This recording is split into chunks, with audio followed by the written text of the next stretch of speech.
उधर यूक्रेन की सेना ने दावा किया कि डॉनबास के बखमुत शहर के लिए चल रही आर पार की लड़ाई में उनका मुकाबला इंसानों से नहीं बल्कि रूस के ज़ॉम्बियों से है। मतलब उन्हें सैनिकों की शक्ल में ऐसी जिंदा लाशों से जंग लड़नी पड़ रही है जिन्हें मौत का कोई डर ही नहीं है। वो बस एक ही चीज जानते हैं कि वो है पुतिन के इशारे पर अंधाधुंध बलि लेना। इसलिए बखमुत में उनसे लड़ना यूक्रेन की सेना पर भारी पड़ रहा है। बखमुत में पुलिस ने रूस की प्राइवेट आर्मी वैगनर ग्रुप को मैदान में उतारा हुआ है और यूक्रेन के सैनिकों का दावा है कि वैगनर ग्रुप से लड़ना ज़ॉम्बियों से लड़ने जैसा है।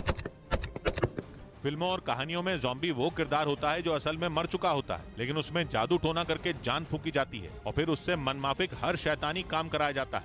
और बखमुत और उसके आसपास के इलाके में लड़ रहे यूक्रेन के सैनिकों का कहना है कि वैगनर ग्रुप के लड़ाके भी ज़ॉम्बी की तरह ऐसे ऑपरेट करते हैं जैसे पुतिन के गुलाम हो, क्योंकि उन्हें न तो मरने का डर है न ही मार डालने का। यूक्रेन के जवानों ने दावा किया कि वैगनर ग्रुप के लड़ाके झुंड में शिकार करते हैं। एक लड़ाके को मारो तो दूसरा खड़ा हो जाता है। लड़ते लड़ते यूक्रेन के सैनिकों की गोलियां खत्म हो जाती हैं, लेकिन वैगनर ग्रुप के लड़ाके खत्म नहीं होते। यूक्रेन के सैनिक बंदूक चला चला कर पागल हो जाते हैं, लेकिन वैगनर ग्रुप के लड़ाके गोली खाकर भी तब तक नहीं गिरते जब तक उनकी जान न निकल जाए। यूक्रेन की फौज ने दावा किया कि वैगनर ग्रुप के लड़ाके जिस पागलपन की हद तक जाकर लड़ रहे हैं उससे उन्हें पक्का विश्वास है कि वो अपने होश में होते ही नहीं। उन्हें ड्रग्स देकर जंग के मैदान में लड़ने के लिए भेजा जाता है।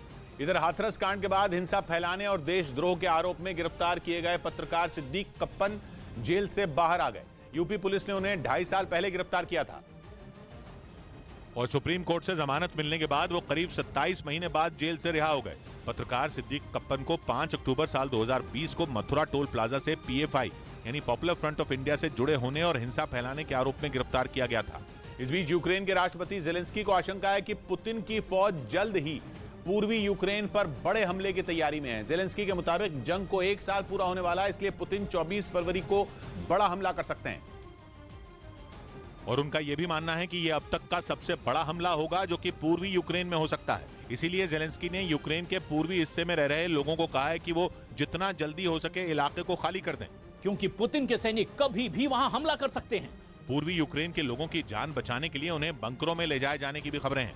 वहां लोगों में लगातार दहशत बढ़ रही है क्योंकि हर थोड़ी देर में पूर्वी यूक्रेन में हवाई हमले के सायरन बज रहे हैं, क्योंकि आशंका है कि रूस की तरफ से घातक मिसाइलों से हमला किया जा सकता है। ऐसे में ज़ेलेंस्की ने भी यूक्रेन की सेना को मजबूत करने की तैयारी कर ली, क्योंकि लुहांस्क के गवर्नर ने यह जानकारी दी कि वहां लगातार रूसी सैनिकों की संख्या बढ़ रही है। साथ ही उन्होंने यूक्रेन के पूर्वी हिस्से में बड़े रूसी हमले की आशंका जताई।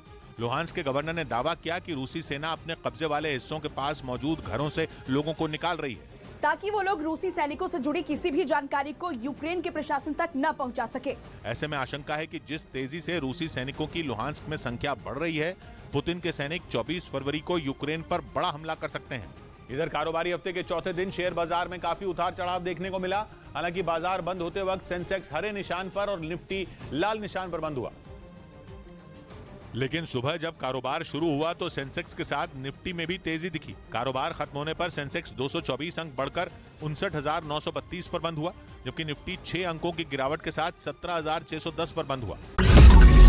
मैंने नहीं देखा इस तरह का चीट, इस तरह का क्रिमिनल माइंड पूरे जेल स्टाफ को ब्राइब कर देगा। मैं सोच भी नहीं सकता था। गवर्नमेंट फंक्शनरी को इम्पर्सनेट करता था, आवाजें बदलता था। टारगेट भी बहुत पावरफुल धनवान लोगों को करता है। ये एक ही चीज से रुक सकता है, अगर आप इसकी जीभ काटें। न्यूज चैनलों के इतिहास में पहली बार न्यूज 18 इंडिया की web series FIR number 208 streaming 3 फरवरी 9 PM